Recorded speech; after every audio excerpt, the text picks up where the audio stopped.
Bienvenue dans le Business Club de France des entrepreneurs. Aujourd'hui, une petite révolution dans la fabrication des sandwichs baguettes avec la solution Nakut. Mais tout d'abord, voici le menu avec vous, Michel Picot. Bonjour Fabrice Schlosser, bonjour à toutes et à tous. Notre invité aujourd'hui, Alexis Bain, il est le créateur de Nakut, une solution innovante pour fabriquer des sandwichs à la française. Dans l'actualité, nous nous intéresserons à la ferromobile. Est-elle une solution pour les transports de proximité? L'ancien ministre Arnaud Montebourg porte ce projet à bout de bras. Des RER dans 10 grandes villes en France, au-delà de l'Île-de-France. L'annonce du président de la République fait beaucoup parler d'elle, mais est-ce réalisable? Nous ferons le point. Dans nos régions, en direction les Vosges, où le groupe Pando vient de racheter les actifs de la société Blunzer à Saint-Maurice-sur-Moselle, qui était en redressement judiciaire. Un investissement global de 2 millions d'euros et 47 emplois qui ont été préservés. Et puis Petit Bateau, qui vient de lancer un nouveau service de location de vêtements pour les petits de 0 à 24 mois. Soyez les bienvenus. Nous retrouvons notre invité à Châteauneuf de Galaure, dans la Drôme, Alexis Bain. Bonjour. Bonjour.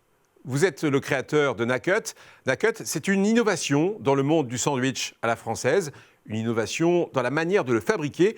Mais c'est quoi exactement Nakut? Alors Nakut, c'est une solution que j'ai mise au point pour permettre de faciliter la confection des sandwichs au quotidien. C'est un outil que j'ai mis au point suite à un constat au travail d'un manque de sécurité et de pénibilité récurrente des salariés qui faisaient les sandwichs au quotidien. Oui, mais alors décrivez-nous ce système, comment ça marche? Alors, le fonctionnement est en fait, on glisse le pain dans deux pinces qui maintiennent le pain sur la tranche. Après, ce pain, on le fait coulisser à l'intérieur d'un tube. Dans ce tube, il y a une lame qui se présente devant le pain. Et à l'intérieur de ce tube, derrière la lame, il se présente comme une étrave de bateau qui permettent d'écarter le pain à l'intérieur de ce tube-là. Et en sortie de tube, le tube est ouvert et permet d'avoir le pain ouvert sur le dessus afin de pouvoir le garnir en sortie de tube. Sécurité donc pour les préparateurs de sandwich, mais c'est aussi un gain de temps. Alors oui, en effet, à la base, c'était vraiment pour la sécurité et la prévention. Et dès les premiers tests, on s'est aperçu avec les boulangers qui l'ont testé sur des périodes de 15 jours à 1 mois, on s'est aperçu qu'ils gagnaient 25% de temps au quotidien. Le premier boulanger qui l'a testé, 300 baguettes, il est passé de 4 heures de préparation à 3 heures de préparation.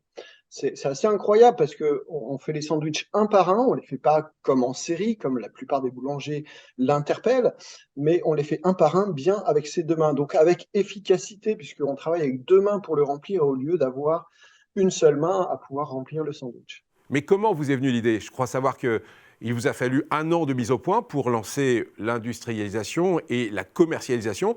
Votre slogan, l'expert du sandwich, dans un pays où il est toujours roi en fait. Oui, encore énormément. Il est vendu en France près de 1,2 milliard de sandwichs en France.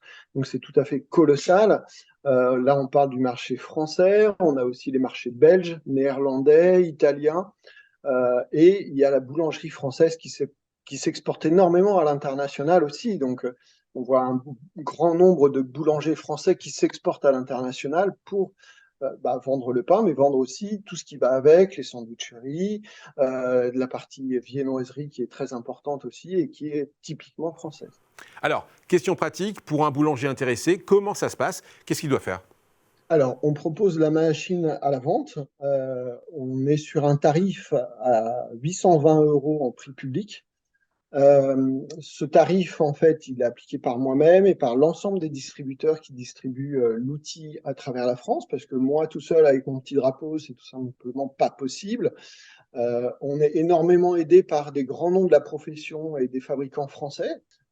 Moi, c'était vraiment ça qui m'a vraiment plu dans ce projet, c'était de faire un produit pour le marché français en France. Alors justement, quelle est la prochaine étape? Je suppose que le coup d'accélérateur passera par le développement d'un outil de production avec une usine ou un atelier en France. C'est une vraie innovation d'ailleurs dans ce domaine, parce que la production de sandwich est plutôt réalisée de manière traditionnelle. Votre innovation ne bouleverse pas le goût du sandwich, mais juste la façon de le faire. Et là, c'est assez génial. Oui, c'est génial. Après, en même temps, on a pas mal de barrières à l'innovation, puisqu'on s'adresse à un marché où les gens font ça depuis des années et des années comme ça. Ils n'ont jamais vu d'autres systèmes que ça. Et donc, on vient les confronter à une innovation qui est complètement en rupture. Et c'est ça la grosse difficulté de Nakut à l'heure actuelle, c'est de se faire connaître. Bon, il y a eu aussi en plus le frein du Covid et autres, puisqu'on avait assez d'argent et de trésorerie en 2020 pour pouvoir éclore et faire de la communication. Et là, en fait, on est sur le point de recherche de financement à l'heure actuelle, au vu de pouvoir mieux se faire connaître au sein de la profession. Merci Alexis Bain. Tout de suite, c'est l'actu de nos PME avec vous, Michel Picot. Voici la Ferromobile, c'est une voiture électrique de marque Peugeot pour l'heure qui peut être conduite comme une voiture classique sur la route mais qui peut aussi circuler de manière autonome sur les rails. C'est Arnaud Montebourg qui se lance dans cette nouvelle aventure. L'ancien ministre promet des véhicules pouvant transporter des voyageurs 24 heures sur 24, 7 jours sur 7. C'est une solution pour les toutes petites lignes qui sont fermées afin de rapprocher les habitants des zones rurales, des bassins d'emploi et des services, explique Arnaud Montebourg, là où les TER ne reviendront jamais. C'est pas faux. La première ligne ouverte aux voyageurs de ce type sera certainement en Occitanie en 2024, peut-être. Même si l'idée n'est pas neuve, développer des RER qui s'appellent des TER en région dans plus de 10 grandes villes en France fait beaucoup parler d'elle. L'annonce du président de la République a créé beaucoup de remous dans toutes les régions avec une question centrale: qui va payer ? En Ile-de-France, le prix des transports en commun devrait bondir a priori d'au moins 20% en l'état actuel. Dans les autres régions, les prix des transports en TER devraient progresser de 3 à 8%. On parle de 8% en PACA, 3% en Auvergne-Rhône-Alpes. Dans le Grand Lyon et à Bordeaux, on parle là d'une hausse de 2%.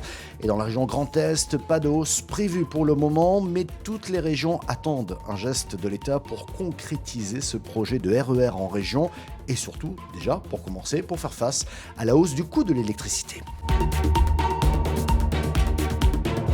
Le groupe Pando vient de racheter les actifs de la société Blunzer à Saint-Maurice-sur-Moselle qui était en redressement judiciaire. Un investissement global de 2 millions d'euros et 47 emplois qui ont été préservés. Le PDG de la holding entend miser sur la complémentarité de ces sociétés dans la conception et la fabrication de menuiseries pour les façades dans le bâtiment. Un reportage de Vosges TV. La holding Pando, qui regroupe déjà les sites industriels Les Ailes à la Bresse et Cornimont, ainsi qu'une société en Gironde, a racheté début octobre les actifs de l'entreprise Blunzer à Saint-Maurice-sur-Moselle, qui était en redressement judiciaire. 2 millions d'euros d'investissement et à la clé 47 emplois préservés. Le PDG de Pando a misé sur le savoir-faire de toutes ces entreprises spécialisées dans la conception et la fabrication de menuiseries, portes et fenêtres en aluminium, PVC et multimatériaux. À Saint-Maurice-sur-Moselle, les salariés, eux, sont soulagés. On a eu peur, oui. Oui, on a eu peur de se retrouver au chômage, oui. Donc c'est bien. Moi, c'est une chose, mais il y a tous les jeunes derrière. Et moi, c'est la deuxième fois que ça arrive, donc c'est plus ou moins traumatisant quand même. Une boîte comme ça, qui a quand même une grande histoire derrière elle, ça serait dommage qu'elle s'arrête comme ça, quoi.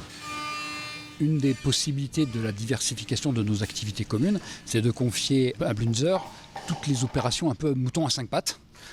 Puisque à la différence de la société Les Ailes, nous n'avons pas une grande expérience de l'industrialisation, mais plus, on va dire, du travail à façon.